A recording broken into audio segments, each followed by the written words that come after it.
आम अनुष्ठान तरफ अशेष अशेष धन्यवाद ज्ञापन करुच्ची कारण ये अनुष्ठान को गढ़ी तोड़ापी ये अनुष्ठान को आगू नवापाई आज मुख्य अतिथि माने जो बहुमूल्य समय दे आम को जो मार्गदर्शित दर्शाइले ऋण आम अनुष्ठान तरफ आम के सुझी पारूनी आम निश्चित आपण को कथा दौचु ये जो बंधु माने आज उपस्थित अच्छा ये जो गुरुजी माने उपस्थित अच्छा आशीर्वाद से उक्ति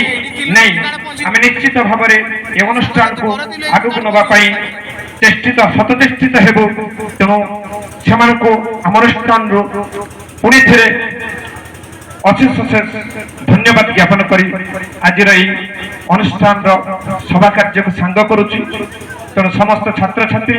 उपस्थित समस्त अभिभावक अभिभाविका मान